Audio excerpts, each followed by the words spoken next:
Ами ако всяка една токсична връзка в живота ти е дошла за да ти даде урок и да те научи на нещо, не си прокълната, просто до сега не си избирала себе си. И сега ще изброя някои от типовете и ще видиш на какво те е научил всеки един от тях. Първо, манипулатор.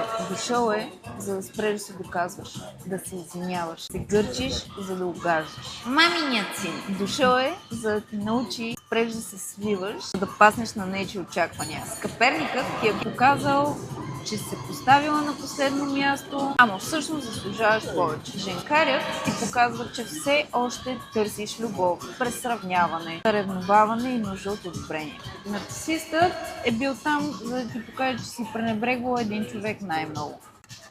Секс. Злоупотребяващият дойде за да разбереш, че болката не е любов и че няма нужда да се предаваш, за да задържиш някого. И да, това беше болезнено, но абсолютно нужно.